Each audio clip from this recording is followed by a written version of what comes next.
Are you hungry? Well, let's get you back in the kitchen. I want to show you some adaptive tools and techniques that you can use so you're successful in your meal preparation. Hi, I'm Lisa from Injury Recovery Coaching, and thanks for joining me today. I want to make sure that you're successful in the kitchen, whether it be making a simple sandwich or making a 3-course meal. So let's get started and I'll show you how. One thing I want to talk about is your balance. If you find that you have to use the walker or the cane to get into the kitchen and you feel pretty safe using the counter, go ahead and set those adaptive devices to the side and you can use the counter to slide along to get to where you're going. And that way you're not having to mess with two different things. Another thing, if you do have some balance issues and you can put your affected hand on the counter, that can help stabilize you for getting in the cabinets, lower cabinets, upper cabinets, reaching in, and what have you. If you can't get that hand out or you don't feel safe with that, you can lodge your hip against the cabinetry and then continue to make the movements you need to do. The main thing is make sure you pick up any throw rugs that are in the kitchen, because that's a big hazard.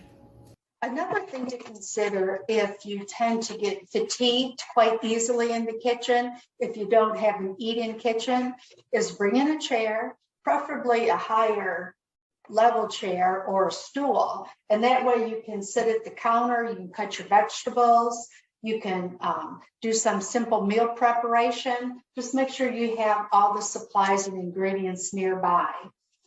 You can also pull up a chair and do the dishes. So this is one time when sitting on the job isn't bad.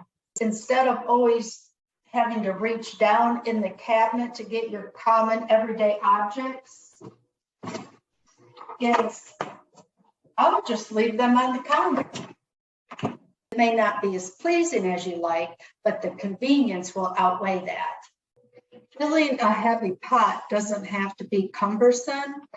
If you have an extendable faucet, I'd use that if you can. Otherwise, if you take a large measuring cup, just fill that a couple times, pour it in the pot, and that way you don't have to be carrying that heavy pot. Once you have the pot full and you want to get it over to the stove, you can support yourself with one hand and then just slide the pot on the counter. If you're afraid you're going to scratch the counters, go ahead and use a hot pad underneath. But you can take it all the way over to the stove and get it on there with just one hand. Canisters are nice to hold like flour and sugar. That way you're not messing with the bag. Once you get them home, you or someone else can put them in a canister, and that way you can just leave it on the counter as well. And what you can do is get a bowl, say you needed a cup of flour, put your cup in there, and I just have like 1/3 of a cup or 1/4 of a cup. Just and you can be messy and it won't matter because at the end, you can just dump the flour back into the canister. So you just put it in there, little at a time, whatever. You can take your knife that way, level it off, and you're ready to go. You can put that in your bowl, whatever you're making, and then just dump the remaining flour back into the canister. Another handy tool to have in the kitchen are scissors. You can use these to cut packages open. You can cut herbs with them. You'll find a lot of uses. To make cleanup a little bit easier, go ahead and line your pan with aluminum foil. That way you don't have to worry about that extra step of having to scrub the pan. They also make liners for crock pots, and so check that out as well.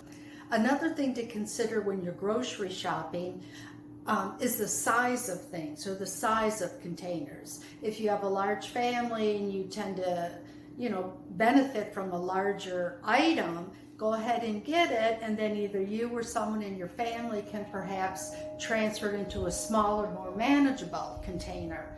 Even the 2-quart size milk is kind of heavy. So if you do drink a lot of milk, maybe you could pour it in a covered pitcher of some sort. That just makes it a little more easier to manage. Adaptive tools that will help with one-handed cooking. The colander easily attached to a straining pot. Single-handed scrubbers for glasses. They have suctions on the bottom, so they'll stabilize the brush on the sink. Pot stabilizer enables your pots to stay secure on the stove while you're stirring. Rolling cart is good to transport items from place to place within the kitchen or from the kitchen to the dining room. Adaptive cutting board allows you to peel, cut, slice, and even hold the sandwich while spreading peanut butter and jam. A hands-free can opener, either battery operated or rechargeable batteries. It's rather simple to use and the various models are available. Soap-filled dish brushes are used for rinsing or washing dishes. You can use a piece of Dyson or rubber on the bottom of the dishpan or sink to stabilize the dish while washing. Another thing that I found really useful are these little pieces of Dyson.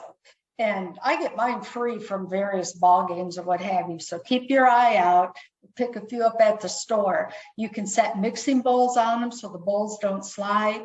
You can use them to open jars if you're having a hard time opening with one hand. Check them out. Most of these adaptive tools that I've mentioned can be found on Amazon. Just be sure you read the reviews before making any purchase. And I just want to end by saying that the key to successful meal preparation is planning, problem solving, and adapting. I would recommend, before you even begin, to identify those problem areas you may have and then problem solve or make adaptations so that you will be successful. Be sure to start small, and you got this.